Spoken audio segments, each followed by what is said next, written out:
Hey, boys and girls, this is Mr. Bell. Listen, today we're going to be talking about adding fractions, and let's go ahead and get started.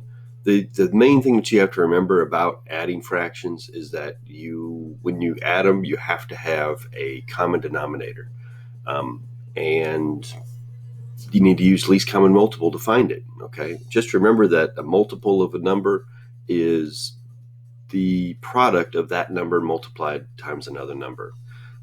For example, if I wanted to say the multiples of 5, I would say 5, 10, 15, 20, 25, 30. Those are multiples of 5. If I want to say the multiples of 3, I'd say 3, 6, 9, 12, 15, 18. See what I'm saying? So those are multiples. Okay, multiples are the product of the number and another number multiplied together. All right, so let's go ahead, and I got like 7 examples that I want to go over. I probably won't go over all of them because when you do them, they're all going to be about the same thing. Okay, you're either going to have a common denominator already, in which case you can just add. You're going to have different denominators, and that's really the only 2 scenarios you're going to have. Then you're either going to have, a whole number and a fraction. You'll have a whole number and a mixed number. You'll have 2 fractions together. You'll have a mixed number and a fraction, or you might have 2 mixed numbers. Okay, so as long as the denominators are the same, it doesn't matter the configuration. You just add them together. All right, so let's start with, let me put that back, get my pen going here. We're starting black. We got 1 plus 3/8. Okay, now this could go 2 ways. Okay, realistically, you just take the whole number and add it to the fraction and get 1 and 3/8. Okay, it's really that simple. But if you wanted to do it and make some more work for yourself, I guess you would have to turn this 1.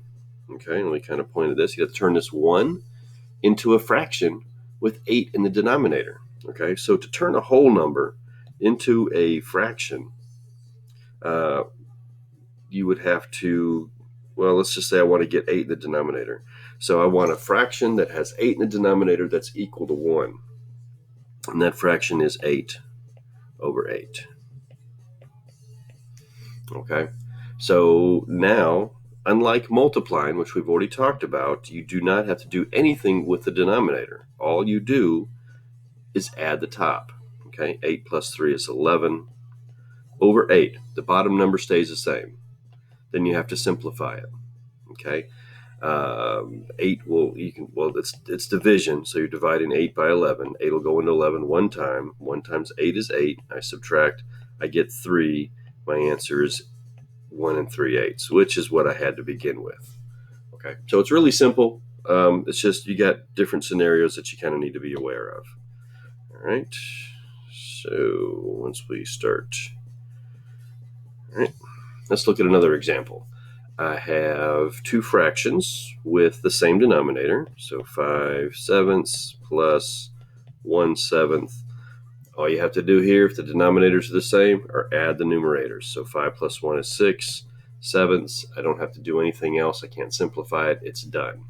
All right, that's my final answer. That was my final answer. Let's look at another one. I got,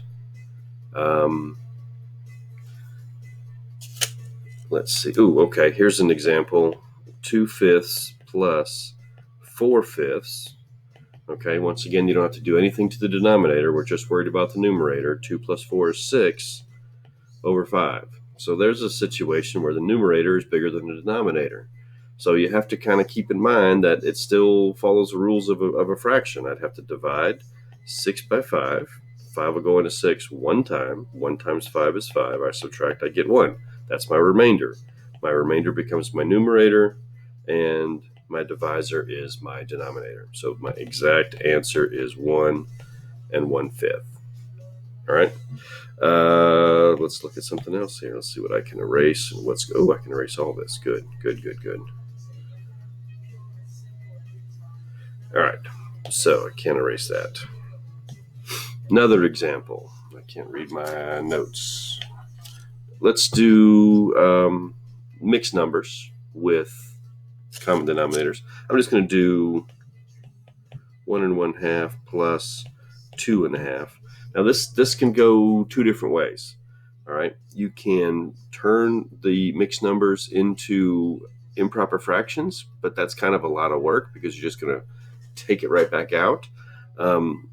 What you could do is add your fraction and then add your whole number separately.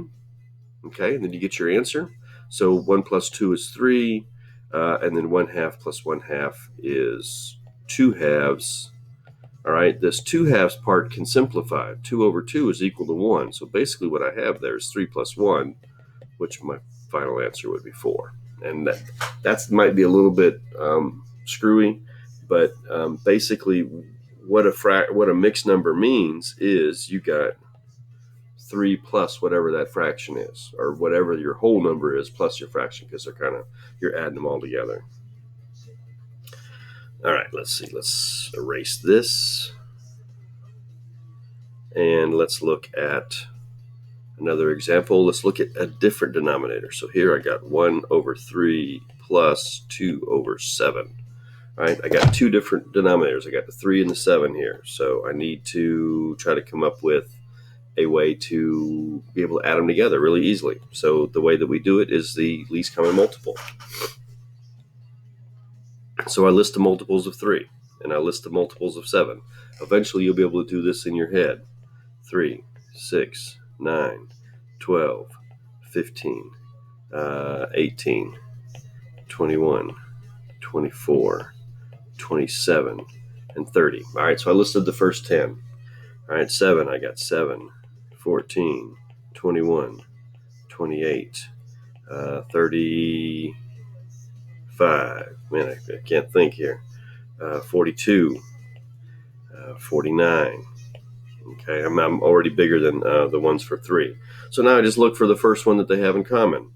They don't have a 3, they don't have a 6, they don't have a 9 in common, they don't have a 12, they don't have a 15, they don't have an 18, but they do have a 21. All right, so that number they have in common. So it means I can make that my common denominator. Okay, so now what you have to think is, what did I multiply the 3 by to get 21? Well, I multiplied times 7. So that means I'm going to multiply. I'm going to multiply the top times 7. 1 times 7 is 7. Then I want to think to myself, what did I multiply 7 by to get 21? Well, I multiplied that one times 3. So I got to multiply the top times 3. 2 times 3 is 6. And then that's my fraction ready to add. All right, I'm ready to go. So 7 plus 6 is 13 over 21. And that, my friends, is my final answer. And that's really all there is to it. I guess I can go in and give you another example. So let me go look at it and see what we can do here. Oop, can't erase that. Okay, next example is, a mixed number. Let's just be my last example. I'm not going to go through all 7 because I think y'all get this, or you better. Okay, I got a mixed number and I got a regular fraction, and they're both different denominators. So the key is that I'll show you another way to do it, just to be on the safe side. But first we want to list the multiples of 4 and the multiples of 5. 4, 8, 12, 16, 20, 24, 28, 32, stop there, 5, 10, 15, 20, 25, 30, 35. All right, let's look to see if we got something. Don't have a 4, don't have let me use the highlighter.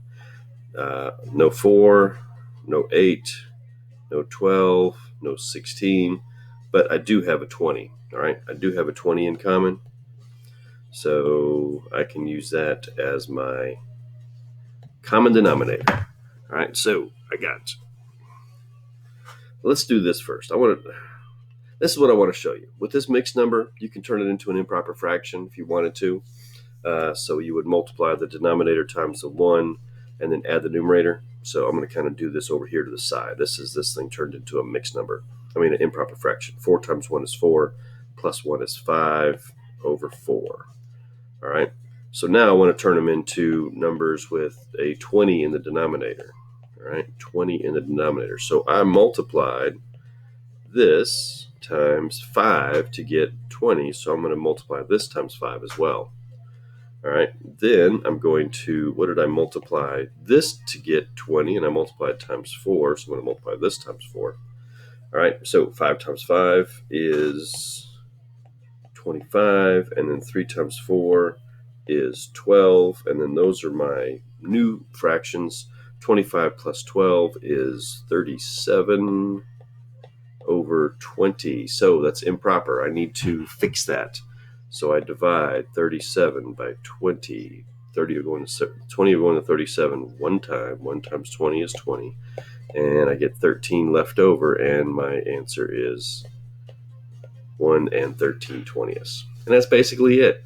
That's adding. So you have two options with the mixed numbers: turn them into improper fractions or leave them as they are. But leaving them as they are may cause you more work, so I would probably go ahead and turn them into an improper fraction.